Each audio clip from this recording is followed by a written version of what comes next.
Waalaikumsalam, berjumpa kembali bersama saya Sandro Jabrik Wong Ganteng Sakdonyo. Mohon untuk tidak menyebutkan nama dan identitas dalam percakapan ini karena percakapan ini saya naikkan dalam konten YouTube. Bagaimana Mbak apa kabar? Alhamdulillah sehat Mas. Wis di Indonesia ya, sudah aman, Oke. sempurna, Alhamdulillah aman.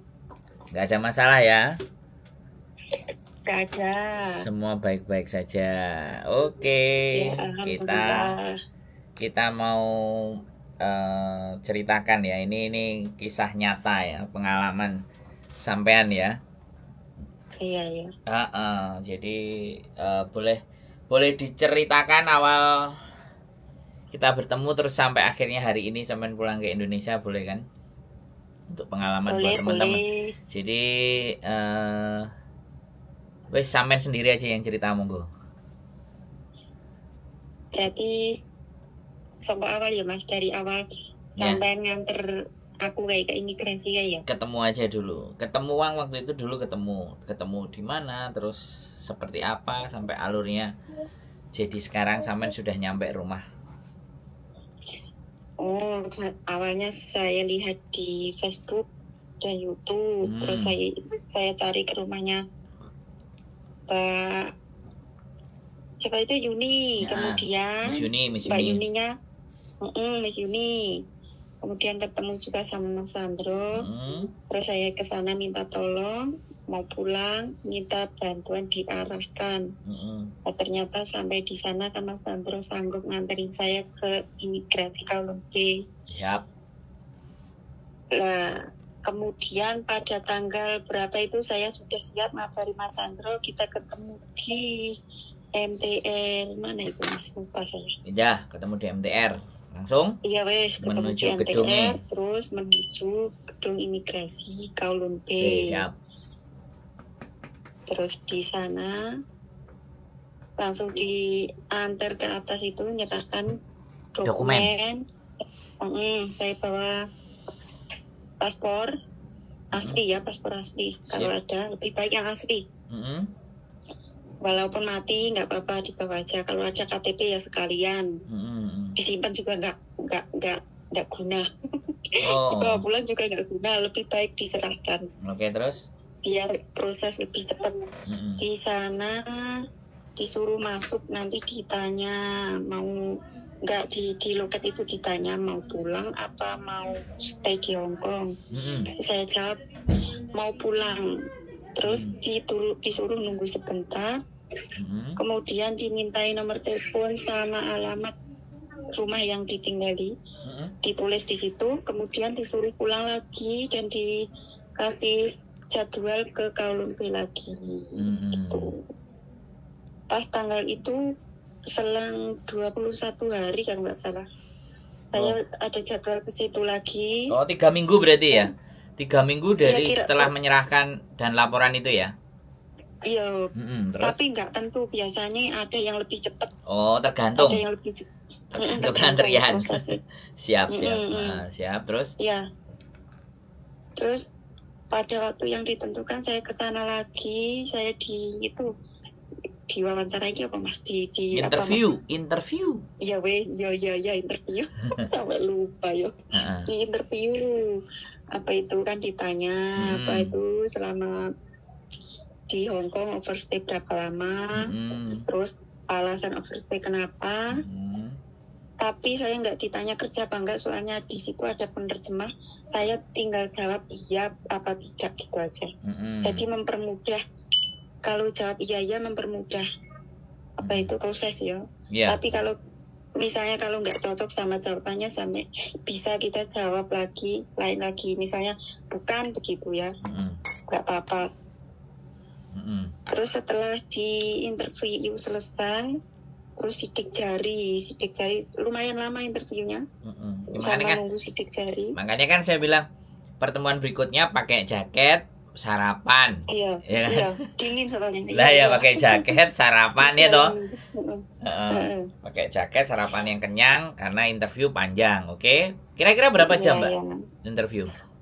Kemarin saya jam 2:30, terus sampai Sampai malam Mas, sampai soalnya juga nunggu antrian sampai malam jam berapa ya? Enggak malam sih, sampai jam 5-an. Oh, 5. Udah tutup itu kan saya masih di dalam. Oh, ngabisin stok yang ada di situ. Soalnya masih di dalam, masih ada orang, jadi ditunggu sampai selesai lu di dalam.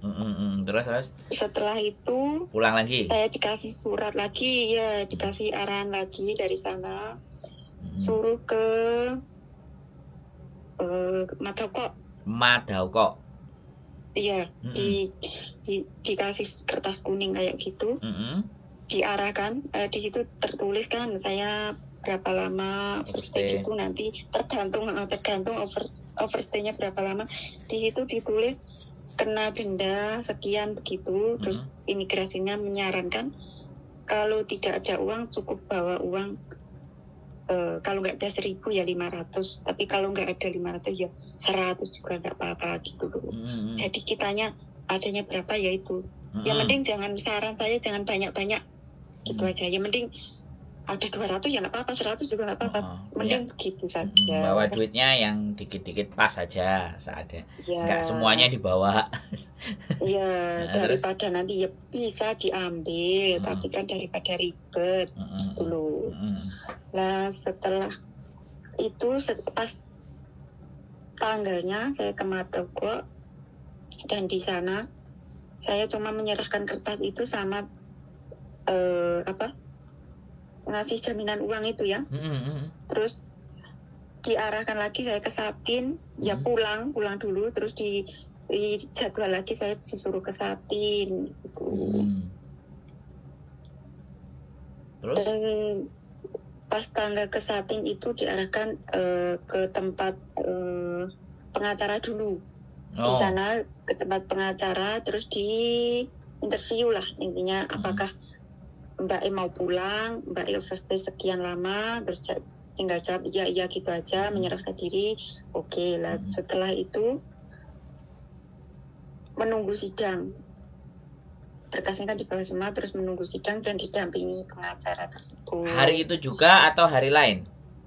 Enggak, hari itu juga langsung sidang. Oke, siap. Tapi pas itu diomongi sama pengacara, ya nanti kamu siap-siap seandainya kamu di penjara gitu. Sekarang masih ada waktu, disuruh nelpon teman atau saudara yang bisa, mungkin mau nitip barang atau pesan apa suruh ngambil barang di situ gitu loh.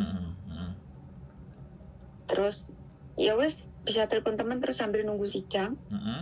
Nunggu sidang lumayan lama soalnya berhenti gitu Mas, terus sampai habis jam makan siang itu baru dilanjut. Di situ juga lama sidangnya kan bareng-bareng, nggak sendirian ya sama kasus lain. Jadi lumayan lama. Setelah proses sidang ya kemudian dipanggil atas nama saya dan bahwa dinyatakan menyerahkan diri atas nama sekian sekian. Ya gitu, jawabnya cuman iya gitu. Dan di situ dapat keringanan, kan menyerahkan diri juga dapat keringanan. Terus maksudnya nggak ketangkep waktu kerja ya, di situ juga dapat keringanan juga. Tapi sidang itu terus kalau masuk ya, kalau nggak masuk ya disuruh pulang, tapi kalau masuknya overstay-nya melebihi batas ya langsung dibawa sama polisinya gitu. Batasnya ini berapa lama Mbak? Karena kan ini yang jadi simpang siur buat anak-anak. Iya, kan, batasnya berapa lama? Iya, saya kan overstay-nya kan 6 tahun. Jadi saya kena 23 minggu itu saya dipotong 1 minggu. 22 minggu jadinya kan. Di situ saya dapat keputusan 22 minggu. Terus setelah di Satin itu kan saya masih dibawa ke mana itu? Laicikok. Di sana ada barengan, mungkin ngambil orang lagi ya, mungkin sekalian dibawa ke Lowu. Dan setelah dari Laicikok saya langsung dibawa ke Lowu itu, di sana ya di interview lagi. Dan ditanya, kamu bener overstay sekian dan kamu dijatuhkan hukuman selama 22 minggu. Iya. Dan di situ dipotong lagi, akhirnya jadi 3 bulan gitu. Nah terus setelah kan sudah interview semuanya, ganti baju, dicek semua. Barang yang kita bawa disimpan di apa itu namanya? Loker. Enggak. Ya, di ada lokernya tempat penjara. sendiri mereka. Ya, di lokernya situ penjara. aman, tenang, aman, enggak hilang, satu pun enggak hilang. Di situ semuanya pokoknya disimpan lah, nanti kalau kita keluar baru dikasih. Setelah itu ganti baju semua terus masuk. Saya waktu itu malam Mas, pas sekitar jam 7 lah. Baru masuk ke sana. Lah setelah interview kan sampai malam, jadi langsung dibawa ke kamar kayak apa itu? Bukan yang apa itu namanya Mas? Yang di 2 hari dulu itu kayak karantina ya, karantina. Di situ di karantina kamarnya sendiri-sendiri ya 2 hari. Itu langsung dikasih makanan, mandi dulu baru dikasih makan, ada ganti baju semuanya, ada dikasih bukan kasur tapi kayak selimut yang tebal itu buat alas tidur. Itu dikasih ada tempatnya, itu ada tempat ranjangnya buat sendiri, itu ada ranjangnya itu sendiri itu ya, dikasih selimutnya apa itu, bukan nggak selimut ya, apa itu kayak karpet itu tapi tebal buat tatami alas tidur tapi agak tebal ya, spon tipis tapi bukan spon loh Mas, buat itu selimut kayak, bisa kan? Bisa. Nah, cover bed itu ada sendiri, cover bed ada sendiri, selimutnya itu ada sendiri Mas. Yang 2 itu khusus buat alas. Siap. Selimutnya ada sendiri. Terus selimutnya itu ada 2 yang pokoknya ya lebar apa, pokoknya gede lah, lebar lah, apa nggak terlalu kecil lah gitu. Terus bantalnya juga ada, pokoknya kalau menurut saya terjamin lah, pokoknya nggak usah takut. Karena menyerah, samain kan posisinya menyerahkan diri, bukan ketangkap. Nah, oke. Terus lanjut. Terus di situ 2 hari kan dicek semua masalah kesehatan, kalau nggak ada apa-apa, akhirnya ke dokter ya, cek air kencing lah, semuanya di ronsen lah, kan nggak ada penyakit. Terus langsung dipindah lagi ke kamar tahanan. Yang ke kamar tahanan itu maksudnya campur banyak orang, yang satu kamar itu luas, ada sekitar 14 orang sampai 16 orang. Tapi di situ tidurnya sendiri dia peranjang, bukan atas bawah loh, tapi peranjangnya satu-satu itu jejer gitu, campur. Di situ ada Thailand lah, Vietnam lah, semua orang ada di situ. Yang masuk itu kan, yang misalnya kan dibagi sebelum masuk situ, dikasih kerjaan lah di situ. Kerjaan itu maksudnya yang satu kerjaan itu satu kamar gitu loh. Jadi kerjaan sama satu kamar, kerjaan sama satu kamar, beda gitu kan? Iya, di situ kan ada di Lawu itu kan ada kerjaannya apa ya Mas? Apa? Pabrik lah intinya ya Mas, kasaran begitu ya, pabrik gitulah. Ada yang pabrik sepatu, masker, terus baju. Di situ kan ada jahit juga, bikin sandal. Pokoknya ada lah semua di situ. Dan nanti di situ satu kamar itu kan beda-beda kerjaannya. Kayak laundry gitu, laundry itu kan membutuhkan banyak orang, berapa ratus orang itu, jadi ada beberapa kamar gitu loh. Terus nanti ya kegiatannya setiap pagi itu jam 6 bangun ya. Di situ kamarnya kan luas, terus kamar mandinya ada 2, toiletnya ada 2, yang satu kamar itu. Pagi ya gantian apalah, cuci muka lah seperti biasa. Terus tiket di kamar itu, tiket digilir, nyapu, ngepel kayak gitu. Terus seminggu sekali kita nyuci lantai ya kamar itu, nyuci kipas lah apa itu, pokoknya tempatnya menurut saya bersih banget. Soalnya tiap hari dibersihkan. Setelah itu kan setelah piket kan istirahat sebentar, terus jam 8:30 kita itu turun itu sarapan ya, ke dapur. Nanti itu sampai di bawah itu ya dihitung Mas, dihitung apa itu jejer gitu loh kan. Sama yang kamar lain. Penjara makan antri jejer-jejer. Terus ya absen terus keluar dari kamar itu kan, terus kita menuju dapur ya dikawal sama apanya itu petugasnya di situ. Mereka ya biasa kalau membentak ya bentak, tapi nggak pernah intinya molo kayak itu enggak, cuman ya mentak biasa ya, biasalah di situ ada orang yang galak, ada yang baik ya baik banget, ngajak ngobrol, ngajak bercanda kayak gitu. Terus? Ya diirim ke sana, makan, sarapan kurang lebih setengah jam itu jam 9 itu waktunya kerja kan ada losai, ada mereka dibagi-bagi ya Mas losainya. Ada mandore. Ada laundry, ada bosnya sendiri-sendiri ya. Nanti dipanggil yang bagian laundry gitu, kumpul, bosnya udah datang terus berangkat loh. Nunggu di bawah sama bosnya masing-masing, terus masuklah ke tempat kerjaannya masing-masing gitu. Jam 9 itu nanti sampai jam 12, nggak tentu, kadang setengah 12 juga sudah istirahat. Terus makan siang jam setengah 12 itu belum, maksudnya makan siangnya jam 1, tapi duduk di ruang makan itu loh, ngumpul di sana sampai jam 2 itu kan waktu istirahat. Kita semua di sana pakai seragam ya, kayak seragam buat kerja itu loh. Semuanya sama seragamnya. Kayak gitu. Kalau nanti jam 1 gitu makan siangnya di sana dikasih bubur sama roti. Kadang ya bubur manis, kadang ya bubur tawar asin kayak gitu. Ya kayak gitu tiap hari ya. Kalau menurut saya cukup kenyang lah.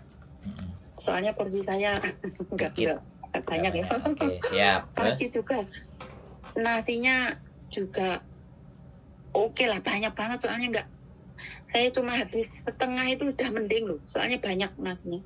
Terus lauknya lauk biasa lah seperti orang Cina ya, masakan Cina itu apa lah ya, sayurnya juga lumayan banyak, dagingnya juga ada, kalau nggak daging ya paling telur kayak gitu. Terus nanti kan jam 2 kita berangkat kerja lagi, dipanggil sama bosnya masing-masing gitu loh. Terus sampai nanti jam 5. Jam 5. Kadang setengah 5, kadang jam 4 itu kalau kerjaan udah selesai ya wes kita saukung. Diantar ke tempat makan lagi. Ke tempat makan lagi. Di situ nanti jam setengah 6 kita makan sore, itu buat makan malam lah intinya. Itu makan lagi nanti sampai jam 6 begitu. Jam 6 kita setelah makan sore itu kita dibawa ke kamar itu Mas, mau dibawa ke arah kamar tidur kita. Tapi sebelum masuk kamar kan, pas setelah makan itu kan dibawain susu sama roti gitu loh. Nanti dibagi sebelum masuk ke kamar masing-masing. Itu buat cemilan malam ya, mungkin kalau lapar ya. Kalau kelaparan. Kan setengah masih sore makannya, setengah 6 kan udah makan. Jadi mungkin buat jaga-jaga, intinya begitu ya mungkin. Tapi lumayan kenyang lah itu makannya. Nah, setengah 6 nanti pembagian roti sama apa itu sampai jam setengah 7 di depan kamar itu, belum masuk kamar. Nanti setelah jam setengah 7 itu baru masuk kamar. Terus kita antri mandi lah, apalah, udah istirahat loh, terserah mau ngapain di situ di kamar. Kayak gitu. Setiap hari seperti itu ya, sehari-hari seperti itu sampai 3 bulan. Iya, sampai 3 bulan. Sampai habis masa tahanan, masa hukumannya. Iya. Dan di situ setiap pagi, siang, sore itu ada petugas obat yang keliling. Kalau misalnya sakit kepala, sakit perut, pokoknya sakit apa aja boleh minta obat di situ. Pas kelilingnya juga di tempat makan, kalau malam ya di kamar itu 4 kali. Yang sore itu pas makan juga ada, malam juga ada. Pas waktu kita tidur itu kan ditanyain lagi, ada yang butuh obat nggak gitu. Terus ya kalau ada ya kan lewat situ nanti dikasih minta obat apa gitu. Dan kita tidurnya lampu mati itu jam 10. Hidup teratur ya. Matikan lampu. Hidup teratur. Iya teratur, sangat-sangat teratur dan sehat. Nggak ada gorengan, nggak ada apa. Pokoknya alhamdulillah saya punya asam lambung ya Mas. Alhamdulillah saya malah sembuh. Malah nggak kambuh ya, karena makanannya tertata. Iya, rutin juga. Soalnya dulu saya punya asam lambung di luar itu parah. Saya kerja di luar itu malah nggak sempat makan, nggak apa, jadinya makannya salah-salah. Kadang malah cuma makan sekali sehari. Lah di situ kan teratur. Oke, dan sampai menjalani itu sampai 3 bulan dan di endingnya, nah ini kita udah bicara proses, terus di endingnya bagaimana? Menjelang sampai selesai masa tahanannya? Ya setelah itu kan 3 bulan kemudian kan waktu mau keluar kan dia dipanggil dipanggil ke depan itu, terus semuanya barang-barang yang ini punyamu bukan, ini punya diinterview lagi, dicek barang-barangnya, kalau udah iya lengkap ya wes, kayak gitu. Sebelum pergi juga dikasih sarapan, dicek lagi kesehatannya, kayak gitu. Kalau udah oke semua ya dikasih semua, terus dibawa ke imigrasi. Mana itu Mas, lupa saya. Imigrasi itu buat menunggu itu Mas. Imigrasi yang buat nunggu. Yang tak kasih sama. Tunmun ya Allah lupa. Tunmun. Ya. Dari Sungsoy ya. Lowu ya. Lowu gitu ya. Lowu terus geser ke Dunmun ya. Ya, ke Tunmun. Di situ kan tinggal nunggu proses itu apa. Kalau misalnya paspornya masih hidup, kita tinggal nunggu tiket. Lah kebetulan kan paspor saya mati, jadi lumayan lama karena menunggu apa itu paspor juga. SPLP, surat perjalanan. Iya itu. Jalan. Terus? Terus, tapi saya kemarin berapa itu? 19 hari saya. Tapi tergantung nasib ya, nggak ada yang cepet, ada yang lama. SPLP. Terus masing-masing. Jadi gara-gara sampean paspornya udah mati, artinya proses untuk keberangkatan pulang itu agak lebih lama. Bukan itu paspornya, bikin SPLP-nya. Karena mati. Jadi prosesnya agak lambat mungkin ya. Tapi termasuk cepat lah, 19 hari saya menunggu itu termasuk cepat loh Mas. Yang lain itu ada yang hampir 2 bulan itu belum pasporan, belum buat SPLP itu. Ya itu ya, mungkin tergantung nasib ya. Sebentar. Ini sama-sama Indonesia apa sama negara lain? Negara lain kan? Indonesia juga sama, Indonesia juga. Indonesia semua. Negara lain campur di situ. Yang di Tunmun itu. Yang di Tunmun? Campur Mas, campur. Ada Thailand, ada Vietnam, ada Kamboja, Afrika, semua di situ. Tapi untuk pembuatan SPLP artinya sampean sebarengan orang Indonesia ada berapa? Iya, Indonesia semua. Gitu. Barengan saya itu banyak kemarin. Ada 8 orang. 8 orang ya. Dan iya. ke-8-8-nya mati atau sampean tok yang mati atau ada yang mati, ada yang hidup? Semua. Mati semua. Paspornya mati semua ya. Nah, itu yang jadi 19 hari itu bareng 8 orang itu. Itu enggak. Ada yang di situ lama. Ada yang di situ lama, bahkan yang bareng saya itu ada yang hampir 2 bulan baru bareng saya pasporan, 1,5 bulan atau berapa itu, saya juga enggak, kurang itu ya. Ada yang minta pulang tapi ada yang meminta stay di Hong Kong tapi nggak dikabulkan, jadi dipaksa pasporan gitu loh. Saya juga kurang paham itu, nggak tahu kenapa, katanya mau ngambil apa itu paper itu loh Mas. Nah, ternyata yang bareng saya itu yang di situ 3 bulan itu malah disuruh pasporan, katanya prosesnya sekarang begini gitu. Tapi nggak tahu itu bagaimana, wong saya setelah pasporan itu nunggu ya? 9 hari. Enggak nunggu berapa hari itu, hampir 3 minggu. Ya itu baru saya dapat tiket. Tiketnya free. Tapi, berarti enggak free. Ya gini masalah tiket. Kalau ditanya mau beli sendiri atau nunggu di pilihan, mending kita nunggu, jangan beli sendiri, sayang uangnya.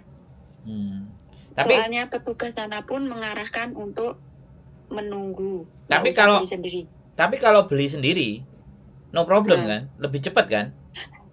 Enggak, sama aja Mas, paling selang 1 sampai 2 hari. Oh.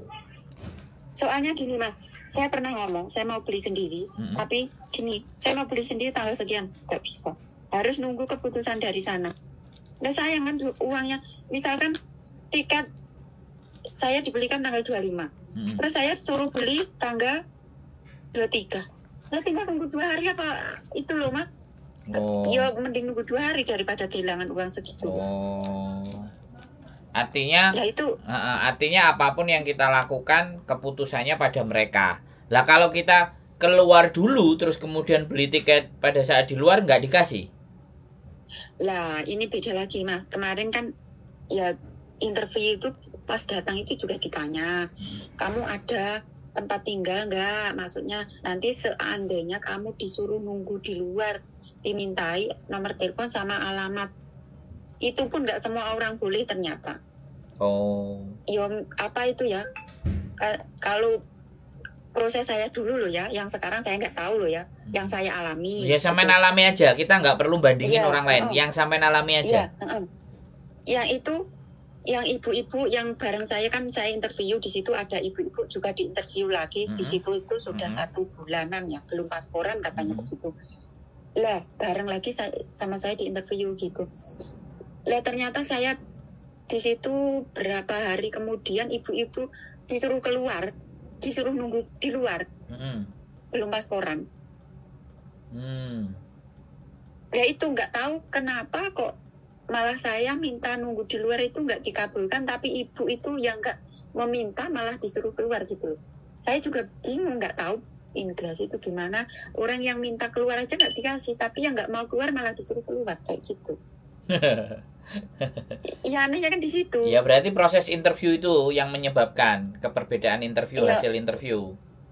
Mungkin kan semuanya ditanya nanti misalnya sampean disuruh nunggu di luar gitu kan, ada alamat yang yang dituju sama nomor telepon yang bisa dihubungi gitu, ada gitu.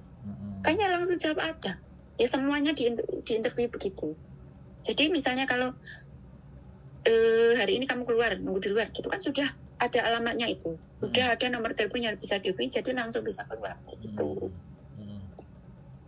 Terus yang kemarin saya juga pulangnya bareng ibu-ibu itu yang disuruh nunggu di luar itu ternyata. Oh bareng malahan ya? Iya. Harinya bareng. Tapi ibu itu bisa di luar, sampai di dalam. Iya. Iya. Oke terus? Gitu. Terus akhirnya? Akhirnya nunggu. Tak jelasin di dalam ya, di dalam itu ngapain di situ ya. Kalau yang di Dunmun, ngapain 19 hari? Iya, yang di Dunmun itu tak jelasin. Kan masuk situ di interview, terus nunggu proses kan di situ nggak disuruh kerja kayak di Lowu. Di situ cuma kita nunggu jam itu kan bangunnya agak siang, yang di situ jam 7 lampu baru nyala. Dan jam 7 itu belum semuanya bangun ya, tapi di situ bebas, pagi bisa mandi, bisa apa itu 1 kamar. Kalau kamarku dulu 1 kamar itu 22 orang. Di situ jam 7 bangun, terus mandi, nanti sama 8:30 kita keluar ke ruang tempat makan itu, di situ sampai nanti sore. Sampai nanti sore itu baru pulang lagi ke tempat tidur. Nongkrong aja berarti di situ. Iya nih, lihat TV, nongkrong lihat TV, kita main di situ lah, main apa yang ada permainan di situ loh Mas. Oh pokoknya yang ada di situ apa aja silakan sendiri. Ya di situ. Nggak ada bawa HP ya? Nggak boleh, tapi kalau di situ boleh telepon. Yang sama juga di Lowu juga boleh telepon, yang tadi tak tambahin lagi ya. Di Lowu kan kita kan kerja itu kan digaji. Lah per bulan itu kan kita nggak terima uangnya, tapi kita terima slip kayak kertas itu loh. Berapa? Resipnya kita terima. Sampai berapa? Itu kalau dulu saya kan baru masuk itu digaji selama berapa hari itu 12 hari saya dapat total 100. Total aja 3 bulan. 3 bulan ada kan? 3 bulan. Ya udah itu kok Mas. 1 bulan dulu saya 220 224, terus naik lagi jadi 300, terus naik lagi gitu. Terus total itu kan udah tiap bulan itu kan saya beli biskuit lah, beli apa ya, orang temennya banyak ya Mas, buat makan bareng-bareng kayak gitu kan. Oh boleh. Kalau di sana itu boleh, minggu itu kan libur ya Mas. Minggu itu libur itu nggak boleh di kamar, kita nonton TV, kita nyiapin meja, kursi itu boleh. Oh. Terus beli makanannya di mana? Ya di situ ada kantin. Enggak, cuman kita nulis di situ kan ada beli apa di contreng gitu. Sekarang udah pakai yang kayak TV itu, nanti kita tinggal ngetik. Kita contreng, kita tulis wes. Nanti tanggal sekian kita terima apa itu barangnya yang kita beli itu loh Mas. Kayak biskuit, kayak sabun, sampo. Beberapa hari itu. Ya? Beberapa hari dari ngetik-ngetik itu.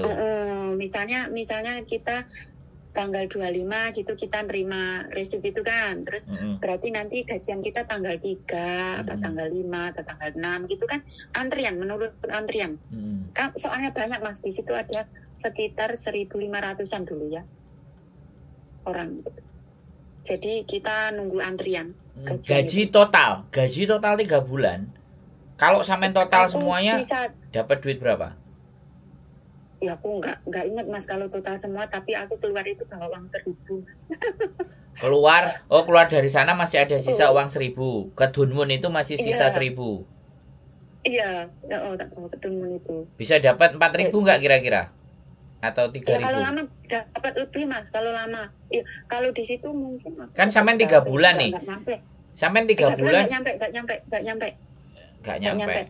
Jadi sampean dapat sisanya 1.000. Enggak tahu ya sampean belanjain berapa pokoknya sampean pegang 1.000. Terus? Iya. Mungkin kalau di total mungkin ya sekitar, ini perkiraannya soalnya saya agak lupa ya. Estimasi. Iya, paling 2.000-an ya. Kalau 3.000 nggak nyampe, kurang sedikit. 2.000 sekian lah, 2.000 kurang plus. Sedikit. Iya. Oke, 3.000 kurang dikit. Oke lah. Iya. Siap. Berarti taruhlah 1.000 sebulan. 3 bulan 3.000 lah. Gampangannya gitu. Gampangannya mikir begitu. Ya, tapi kalau yang kembali lagi ke Tunmun ya, yang tadi di situasi di ngomong.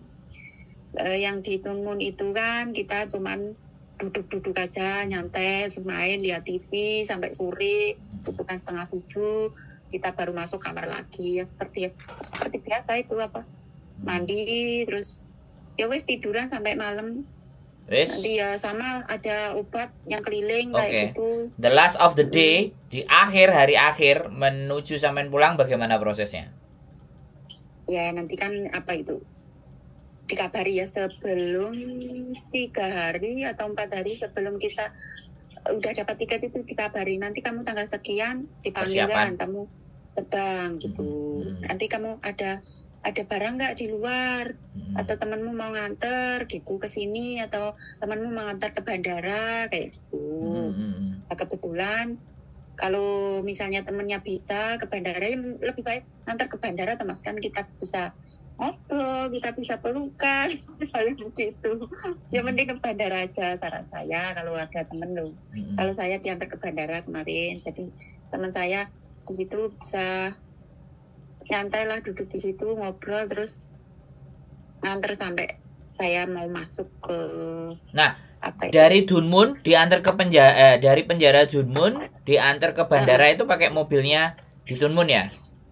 Iya, tapi kita nggak diborgol. Kita dikawal tapi nggak diborgol. Dikawal aja. Iya, dikawal. Sampean berapa orang? Barengannya berapa orang?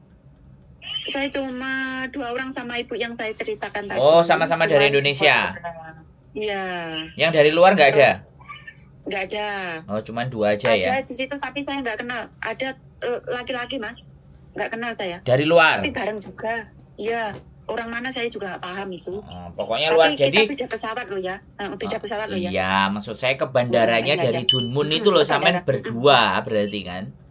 Berdua dari ibu itu, terus ketambahan laki 1 yang juga dari Dunmun itu. Nah ya, dari Dunmun itu 3. Jadi ibu tadi itu nggak langsung ke bandara, tapi dia ke Dunmun.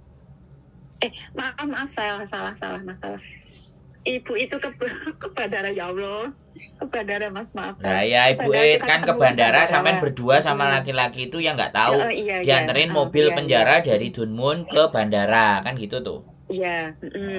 Terus habis nyampe bandara diikuti, kemudian boarding kan, berarti karena sampean kan kemarin ngasih gambar itu sampean boarding sendiri kan, bukan petugasnya yang boarding kan? Yang kemarin saya ke itu ya semua kan dipegang sama itu mereka yang ngedaftarin, mereka yang itu kita mereka yang boarding saja, menunggu arahan saja. Mereka yang boarding, semua mereka yang ngurus. Oke. Mereka boarding, semuanya pegang boarding, terus dikasihkan sampean, terus sampean masuk ke imigrasi itu kan? Iya. Terus masuk nunggu ke pesawat kan gitu tuh. Itu pun kita mau ke pesawat itu baru lepas. Enggak Berarti yang awal ikut masuk juga. Masuk ke situ ganti pengawal lain yang yang di dalam. Pengawal yang di dalam. Oke. Di situ di tempat duduknya juga sudah siapin yang di bagian sana, pokoknya begitulah intinya dikawal itu. Terus nanti juga kalau sudah mau turun itu juga harus menunggu petugasnya dari Indonesia. Itu nanti jangan keluar dulu ya, nanti tunggu yang petugasnya gitulah. Baru nanti kamu keluar, ikut. Misalnya kamu keluar, ya kita bareng sama itu, baru sampai di Juanda itu kita lewatnya beda loh Mas sama yang biasa resmi itu. Yang itu kita pulangnya yang ya sama jalannya, cuman ada batas gitu loh Mas, nggak bisa kelihatan, cuman jalannya itu yuk menujunya sama, cuman ada jalur beda. Singketani lah itu loh Mas, mau itu loh pola. Iya, petugas imigrasi yang jemput sampean di bawahnya pesawat atau di sampingnya pas pintu keluar itu. Terus nanti paspor baru dikasih kayak gitu. Ya, paspornya kan SPLP toh Mbak. Iya baru dikasih. Jadi kan dari awal sampai naik itu kan nggak pegang, jadi mereka yang pegang pas kita mau sudah sampai di Juanda gitu, turun itu baru dikasih surat-suratnya. Jadi kan petugasnya yang di Hong Kong itu ngasih ke pramugari pesawat, dipegang pramugari pesawat. Pramugari pesawat ngasih petugas imigrasi yang di Indonesia. Terus sampai diarahin ke petugas imigrasi Indonesia.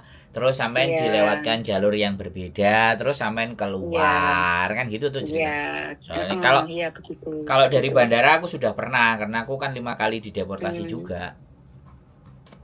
Saya udah pernah kalau pulang ke Indonesia. Tapi gini loh Mas, kok saya itu wiranya kok nggak dapat penjelasan bahwa gini, kamu dideportasi sekian tahun itu nggak ada, tapi kemarin yang di bandara mana itu?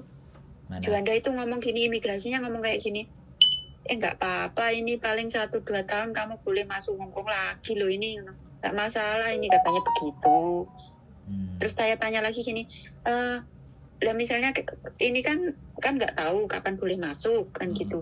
Nah misalnya saya mau masuk ke Hong Kong, apa ada pemberitahuan ini tahun ini saya boleh masuk nggaknya boleh nggak tahun ini gitu, nanti ada pemberitahuan katanya gitu. Pemberitahuan dari mana? Cuma jawab begitu dari imigrasi situ mana? Kamu ini imigrasi mana? Imigrasi Juanda itu katanya begitu. Kalau saya mau, ya katanya petugasnya kayak gitu, yang kemarin cewek itu ngomong kayak gitu. Berarti nanti kalau saya mau masuk lagi boleh nggak katanya begitu. Nanti kalau kamu boleh masuk itu, kalau kamu mau masuk terus di situ masih belum boleh, ya nanti kamu dikasih tahu nggak boleh kayak gitu ya. Tapi ya kalau menurut saya nggak pengen lagi ke situ, ya nggak tahu lah Mas. Oke, jadi clear ya proses pemulangan sampean, semuanya dikawal, tidak diborgol. Karena gini loh, soalnya prosesnya sampean itu kan menyerahkan diri. Nah ini bedanya. Menyerahkan diri sama ketangkep itu lain. Kalau ibu itu menyerahkan diri apa ketangkep? Sampean tanya nggak? Itu juga menyerahkan diri, dia malah lebih lama dari saya. Dia itu sekitar 7 tahunan. Tapi nggak ada rekod, nggak ada rekod apa-apa. Nggak ada ya. Baik-baik semua ya berarti. Mantap lah, berarti semua proses dilalui ya. Hampir dihitung berapa bulan dari sampean ketemu sama saya sampai sampean keluar, sampai akhirnya naik pesawat. Enggak, kalau terhitung dari menyerahkan diri maksudnya sampai yang dari saya lapor itu, yang sampean saya lapor dengan saya itu kan sampean lose kan, sudah hilang. Oh itu. Tahu-tahu berapa bulan temennya sampean WA saya, itu saya posisi di Indonesia. Terus akhirnya kan Mas orangnya sudah berangkat, terus difoto teman sampean yang ngirim ke saya. Itu berapa lama total? Iya sih, tak jelasin. Itu saya akan menyerahkan diri kemarin bulan 5. Bulan 4 atau bulan 5 ya, itu bulan apa ingat ya, bulan 4 atau bulan 4 terus saya masuk bulan 5 menyerahkan diri, terus bulan terbang 6 akhir itu terbang pulang masuk terbang pulang aja langsung sampai bulan 10. Berarti pokoknya semua total aku 4,5 bulan Mas. 4,5 bulan ya selesai ya total. 4,5 bulan bawa duit 1.000 ya. Iya. Lah kan yang sebulan setengah saya menunggu itu kan nggak kerja Mas. Tapi yang duitnya habis apa? Duitnya habis apa sampean bawa Mas Yan? Ya tak bawa atau Mas, tak bawa atau pulang. Tak tukerin pas temanku, tak titipin sama temanku yang ngantar aku ke bandara, atau Mas aku minta rupiah terus itu tak kasih ke dia toh. Lah iya sampean bawa 1,9 lah, 1,7 kalau kursnya 2.000 ya 2 juta lah kan gitu tuh. Iya, Oke. Jadi 4,5 bulan ya, itu pun ada pemotongan ya, pemangkasan hukuman. Iya. Oh, pemangkasan hukuman karena sampean menyerahkan diri ya kan. Iya. Oke, tidak ada kekerasan secara fisik, makan enak, semuanya baik-baik saja, badan sehat, nggak ada asam lambung. Ya alhamdulillah malah sembuh soalnya. Jadi hidup sehat. Oke, sekarang terakhir ya. Apa yang bisa sampean sampaikan kepada teman-teman yang ada di Hong Kong? Karena ini sampean kan orang yang menjalani. Jadi informasi ini bukan abal-abal tapi sampean sendiri yang menjalani. Ada pesan nggak buat teman-teman bagi yang overstay atau seperti apa, atau pesan lah buat dari sampean mengenai kehidupannya sampean ini, terus akhirnya di penjara proses terus pulang. Ada pesan-pesan nggak buat teman-teman yang bisa sampean sampaikan? Monggo. Ya gini, kalau menurut saya kalau yang overstay ya lebih hati-hati, jangan sampai ketangkep di kerjaan.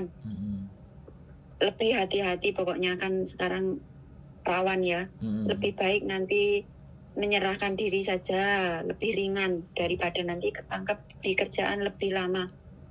Ya di penjara ya emang terjamin, tapi namanya orang di penjara beda Mas, rasanya tetap beda. Ya kayak gitu, saya juga disimpan uangnya baik-baik, ngumpulin uang sebanyak mungkin, jadi ya kan nanti kan nggak bisa proses lagi ke sini ya, sayang banget. Jadi manfaatkanlah waktu sebaik mungkin, uangnya juga disimpan, ditabung, jadi jangan sampai pulang nanti menyesal.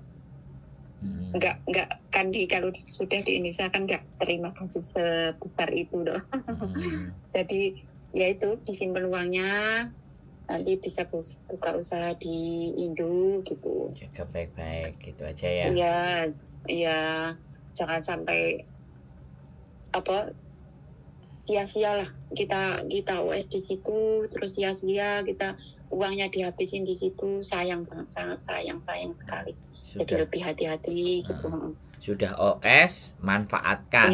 Jadi jangan buat hura-hura, jangan buat yang nggak benar, karena tidak akan selamanya terus kita akan stay gitu kan. Suatu saat pasti harus pulang karena overstay.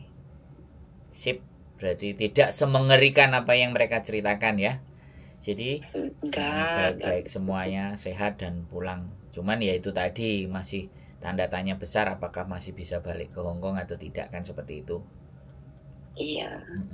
Ya nggak apa-apa, misalnya nggak bisa ke sana kan ya masih ada negara lain. Masih ada Singapura, masih ada Taiwan. Iya, tapi kalau menurut saya lebih baik cari uang sebanyak mungkin, kita buka usaha di Indonesia. Oke. Jadi jangan selamanya kita babu di negara orang gitu. Siap. Terima kasih Mbak E sudah bercerita pengalaman sampean overstay dan menyerahkan diri 6 tahun ya, overstay 6 tahun dan menyerahkan diri. Alur prosesnya sudah sampean ceritakan. Silahkan dipahami sendiri dan dipahami masing-masing. Mudah-mudahan ini menjadi lahan pahala buat sampean membagikan informasi yang bermanfaat dan informasinya jelas karena pelaku bukan hanya teori. Jadi ini yang sebenarnya saya harapkan. Jadi buat teman-teman semua yang membutuhkan informasi boleh tonton dari awal sampai akhir. Silahkan kalian bayangkan sendiri seperti apa karena kita memang tidak bisa memvideokannya. Namanya juga di penjara tapi kita bercerita. Cerita pengalaman mbaknya yang sudah menyerahkan diri dan hari ini sudah sampai di Indonesia berapa bulan Mbak? Dari bulan 10 sekarang udah bulan 1, 3 bulan ya? Iya. Sudah kurang lebih 3 bulan. Kurang 3 bulan di Indonesia ternyata sampean tetap memenuhi janji sampean kepada saya mau bercerita. Karena dari awal kan saya Mbak boleh tak anterin tapi aku minta ceritanya ya. Akhirnya penantian saya dari bulan 5 sampai bulan sebenarnya sudah beberapa minggu kemarin bulan 1 kan tapi ya sebenarnya kan sampean udah ngabari Mas aku sudah oke, sudah baik-baik, sudah siap bercerita, cuman karena sayanya sibuk dan baru hari ini. Sekali lagi saya berterima kasih Mbak E, mudah-mudahan kehidupan sampean di Indonesia jauh lebih baik, jauh lebih berkumpul dengan keluarga, semuanya oke-oke saja dan tetap semangat dan sekali lagi terima kasih mau berbagi. Itu aja Mbak E ya. Amin. Salam buat keluarga, sehat selalu buat sampean. Matur sembah nuwun. Sehat selalu. Assalamualaikum warahmatullahi wabarakatuh. Waalaikumsalam warahmatullahi. Oke teman-teman, itulah cerita dari orang yang menyerahkan diri overstay 6 tahun. Mudah-mudahan cerita ini akan menjadi gambaran buat teman-teman yang ingin menyerahkan diri. Segera menyerahkan diri juga boleh. Kalau masih nunggu nanti duitnya belum cukup ya monggo. Karena sekali lagi hidup adalah pilihan. Saya tidak bisa membatasi, menyuruh, apalagi memaksa bahwa kehidupan kalian yang memilih, resiko kalian yang menerima. Saya hanya sebagai pendengar cerita kalian semuanya. Keep stay tune my YouTube channel and see you next video. Bye bye.